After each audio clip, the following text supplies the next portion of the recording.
الفاتحة. أعوذ بالله من الشيطان الرجيم. بسم الله. إياك نعبد وإياك نستعين اهدنا الصراط المستقيم صراط الذين أنعمت عليهم غير المغضوب عليهم ولا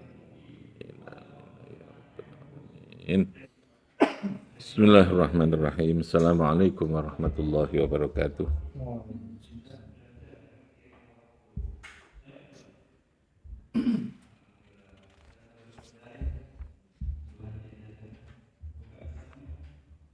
Rabbi shrah li sadri wa yassir li amri واحلل عقدة من لساني يفقه قولي.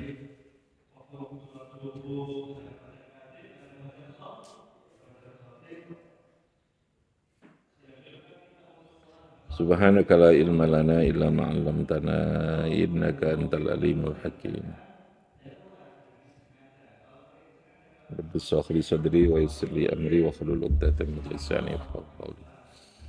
Oke, kita meneruskan ngaji fikih ya, dalam mazhab Syafi'i.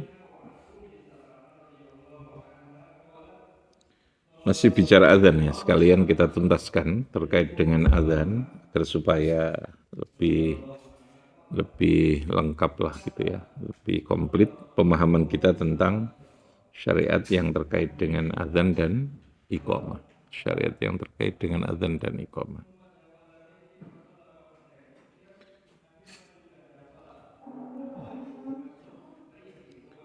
Asyurutu ya, terkait dengan syarat-syarat azan. Syaratu syikhatil azan, yang pertama adalah al-waktu. Bahwa azan itu dilakukan sudah masuk waktunya sholat. Karena sekali lagi sholat adalah kewajiban yang bersifat mu'akkad. Ya, mu'akkad itu dibatasi oleh waktu. Sehingga ada dua kewajiban ya, kewajiban memenuhi syarat rukunnya sholat, yang kedua memenuhi kewajiban waktu. Ya. Otomatis kalau sholat dilakukan di luar waktu yang ditentukan, berarti tidak sah. Nah, terkait dengan azan, karena azan ini syariat yang mempunyai keterkaitan erat dengan sholat, menjadi bagian dari prosesi ya, pelaksanaan ibadah sholat dalam satu paket syariat, maka ketentuan atau syarat yang menyangkut tentang azan itu ya harus terkait dengan waktu sama dengan waktunya sholat, karena azan itu posisinya i'lam, memberitahu tentang waktu sholat. Azan itu fungsinya adalah lil i'lam bihi itu dengan waktu. Makanya dia tidak sah ketika dilakukan sebelum waktu sholat itu masuk. Ya. Jadi sah ketika memang sudah masuk waktunya sholat itu. Yang kedua, wa tartibul ittibai. Jadi harus tertib, syaratnya dalam azan itu tertib. Tertib itu berurutan ya. Karena kalimat yang ada dalam azan itu adalah bersifat tauqifiyah. Tauqifiyah itu artinya sesuatu yang diajarkan. Bukan yang sifatnya ijtihadiyah, tapi tauqifiyah. Tauqifiyah itu artinya i'lamun minallah. Sesuatu yang diajarkan, diberitahukan dari Allah melalui mimpinya sahabat itu. Sahabat Umar, sahabat Ibnu Abbas itu. Abil Abbas. Jadi karena sifatnya tauqifiyah, maka harus sesuai dengan yang diajarkan. Ya, tertib ya. Lalu itiba itu ya manut. Ya. Yang tadi saya katakan karena apa? Tauqifiyah. Tauqifiyah itu sesuatu yang diajarkan. Beda dengan sesuatu yang ijtihadiyah, itu kemungkinan terjadi perbedaan itu ada ya. Tapi karena tauqifiyah itu sifatnya i'lamun minallah. Ya contohnya kayak dalam hal menyusun atau membukukan Al-Quran, urutan-urutan dalam pembukuan Al-Quran, tadwinul Quran itu sifatnya tauqifiyah. Meskipun surat yang pertama turun itu adalah surat Al-Alaq ya, tapi dalam penyusunan Quran yang pertama ya Fatihah gitu. Karena urutan itu sifatnya tauqifi, apa namanya? Tauqifi atau tauqifiyah itu. Tauqifiyah itu dari i'lamun minallah. Sesuatu yang diajarkan, bukan sesuatu yang dihasilkan dari ijtihad, dari penggalian bukan, tapi yang diajarkan. Wa tartibul ittiba kal iqamah. Lalu di samping tertib wal mualatu lan mualah, nyambung. Jadi tidak boleh ada jeda waktu yang dianggap memisahkan ya satu bacaan kalimat adzan dengan kalimat yang lain. Itu Allahu Akbar, Allahu Akbar, ya gitu ya. Allahu Akbar, Allahu Akbar, kemudian ditinggal gitu. Yang menurut uruf, menurut adat itu sudah dianggap itu fasal. Jadi ukuran durasi waktu yang dianggap di situ sudah terjadinya fasal itu pemisah. Yang lawannya mualah itu ukurannya itu ada. Jadi adat itu menurut anggapan pada umumnya ngono kuwi dianggap pisah apa enggak gitu ya. Sudah dianggap ada tafsil, fasal apa tidak. Jadi mualah itu lawannya terpisah ya. Kalau menurut anggapan banyak orang itu fasal ya berarti sudah terjadi fasal. Berarti tidak sah itu adzannya. Wal mualatu bainal kalimat, antara satu kalimat dengan kalimat yang lain harus terjadi mualah. Jadi dalam istilah fikih itu ada dua ya, ada tartib, ada mualah. Tartib itu berarti berurutan. Ya. Jadi berurutan itu tidak boleh dalam hal melaksanakan atau mengucapkan sesuatu itu dibolak-balik gitu ya. Harus urut. Lalu kalau mualah itu persoalan waktunya, jadi tidak boleh ada pemisah antara perbuatan pertama dengan kedua, ucapan yang pertama kedua, itu namanya mualah. Nah dalam fikih, kalau mazhab Syafi'i itu seringkali tertib itu menjadi rukun. Mualah itu biasanya masuk dalam kategori sunnah gitu ya. Yang banyak dalam beberapa kasus ibadah itu. Tapi ada juga yang mualah itu juga menjadi syarat sahnya. Berarti menjadi rukun kalau syarat sah dalam suatu ibadah itu.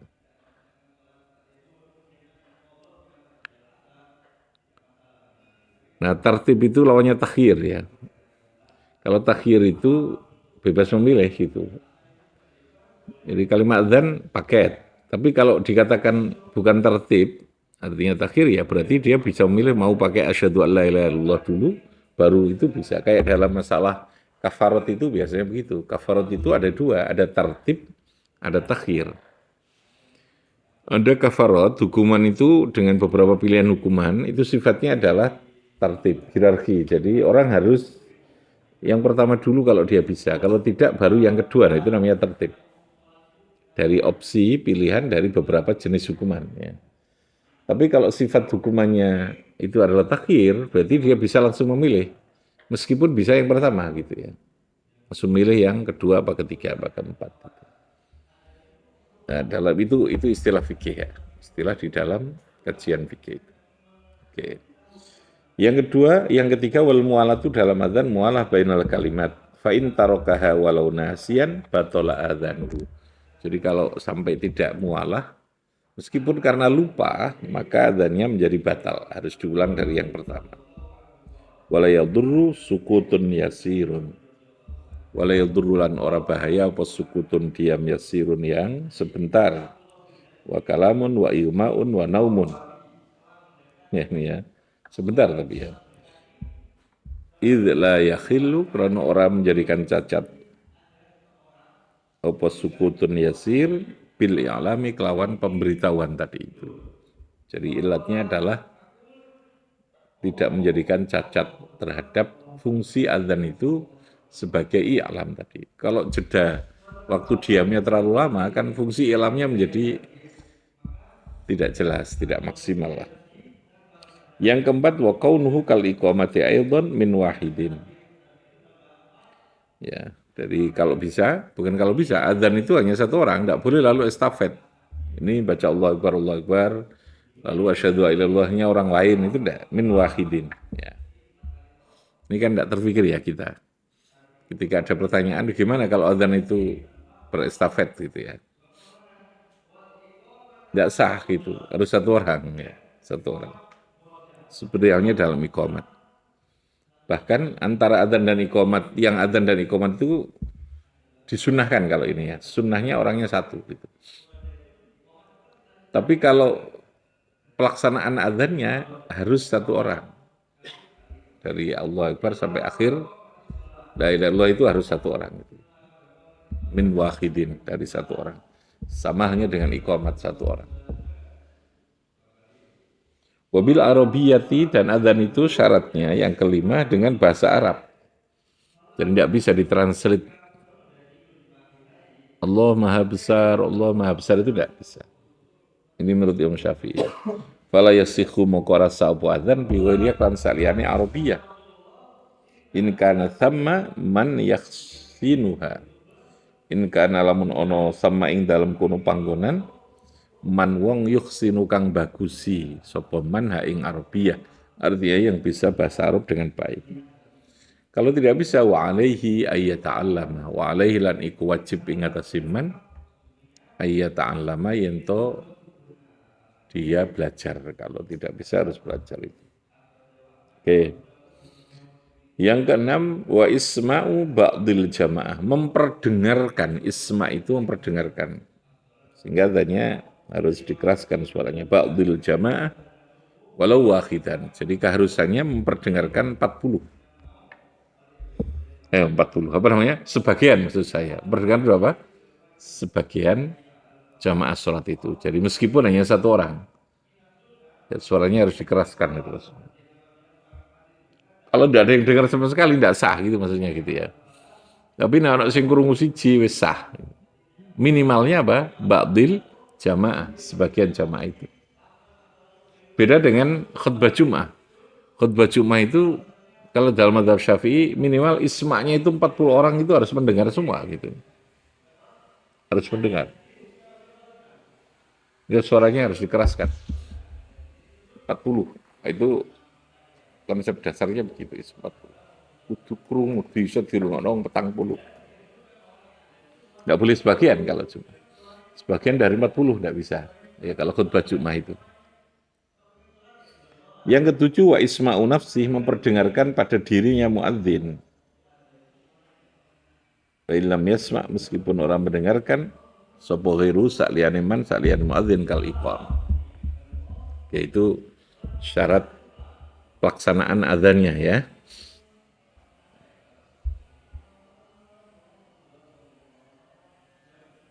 Oke, sekarang syaratul muadzin.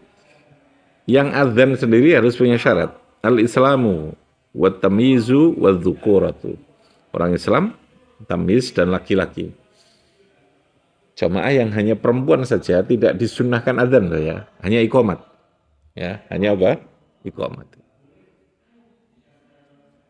Yang adzan syaratnya apa? Orang Islam, orang kafir tidak boleh adzan. Wa tamyiz, dan sudah tamyiz, meskipun belum balik sudah tamyiz. Di bawah tamyiz namanya Di bawah tamyiz itu namanya murohek ya.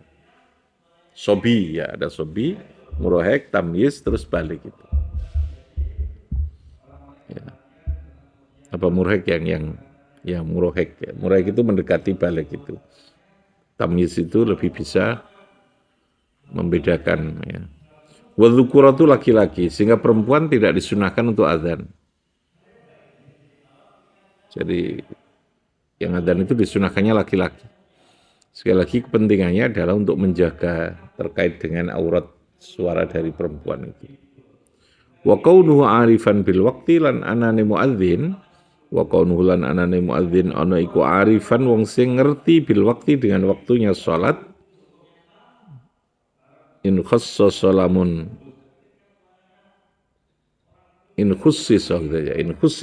ditentukan apa adzan lahu kedue man. In khussisa lahu. Wa illa lamun ora kaunuhu arifan haruma muka haram. Kalau dia tidak tahu, haruma muka haram apa ta'yinuhu, ta'yin. Ta'yin itu menentukan, mengkhususkan kepada man. Wa in sahha adzanuhu, meskipun adanya sah, haram tapi sah. bagi yang tidak ngerti tentang batas waktu itu. Titik. Wala yasihu muqarasah apa adzan min kafirin wa majnunin, orang gila tidak sah adzan. Wasobiyin ghairi mumayyiz, anak kecil yang belum tamyiz. Wa unsa, dan perempuan tidak sah. Au khunsa lirijal awil khunasa.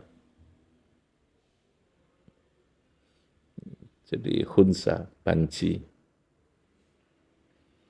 Laki-laki yang tetapi dia khunsa, punya dua jenis kelamin yang tadi ya. Jadi khunsa itu dalam bahasa agama itu bukan banci yang punya satu kelamin. Kalau satu kelamin ya pasti laki-laki ya. Itu kan problem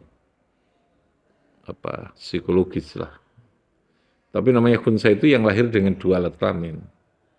Terus untuk menentukan siapa di antara dia ditentukan dalam hukum karena harus ada status ya. Hukum itu harus ada status laki atau perempuan. Itu untuk menentukan persoalan yang menyangkut tentang fikihnya ya. Hukum yang berlaku itu. Maka kalau khunsa, orang yang lahir dengan dua kelamin harus dipastikan pilihannya laki atau perempuan. Nah, cara memilihnya adalah dengan melihat dari kencingnya. Kencingnya keluar dari alat kelamin yang mana itu. Kalau dari laki-laki maka dia dihukumi laki-laki, kalau dari perempuan maka dia perempuan. Jadi lebih pasti. Artinya kemungkinan kencing dari dua kelamin itu tidak terjadi ya dalam bahasa orang khunsa tadi ini ya. Maka standar yang paling gampang faktualnya itu ya dari situ, paham ya? Bukan dari kecenderungan perilaku atau psikologisnya. Karena itu sesuatu yang tidak pasti ya kalau persoalan psikologis itu ya. Yang pasti itu ya tadi itu dari jenis dari kecenderungan ketika dia melakukan kencing, keluarnya dari mana. Maka alat kelamin yang dia ketika kencing ya, yang keluar air kencingnya, itulah yang menjadikan dia punya status itu. Karena sekali lagi pembedaan laki dan perempuan itu terkait dengan status fikih, status hukum. Jadi bukan hanya persoalan urusan gender ya, yang menyangkut dengan hak dan kewajiban, tetapi lebih kepada persoalan fikih. Dan fikih itu pasti menyangkut tentang kemaslahatan. Ya, kemaslahatan itu artinya ada aspek yang menyangkut tentang pertimbangan yang menjadikan kebaikan hidup manusia itu. Kalau itu ditabrak ya akan timbul persoalan gitu ya, akan timbul persoalan. Jadi kalau Gusti Allah wis ngatur iki wong lanang ketentuannya seperti ini perempuan seperti ini, maka hukum ini pasti berakibat atau berkaitan dengan kepentingan kemaslahatan manusia itu. Sehingga status hukum tadi saya katakan harus jelas. Sama dengan hurrun abdun. Itu juga status terkait dengan persoalan fikih gitu. Hurrun dengan abdun itu. Oke. Wasyartul mukim kal muadzin. Al-Islam wa tamyiz. Al-mukim itu orang yang iqamat seperti orang yang adzan. Itu ketentuan yang berlaku di dalam pelaksanaan iqamat itu. Oke ya. Saya kira itu dulu kajian kita pagi ini. Oke. Bifanfa'na bibarakatihim. Tariqatihim wa mu'afatihim minal fitani. Assalamualaikum warahmatullahi wabarakatuh.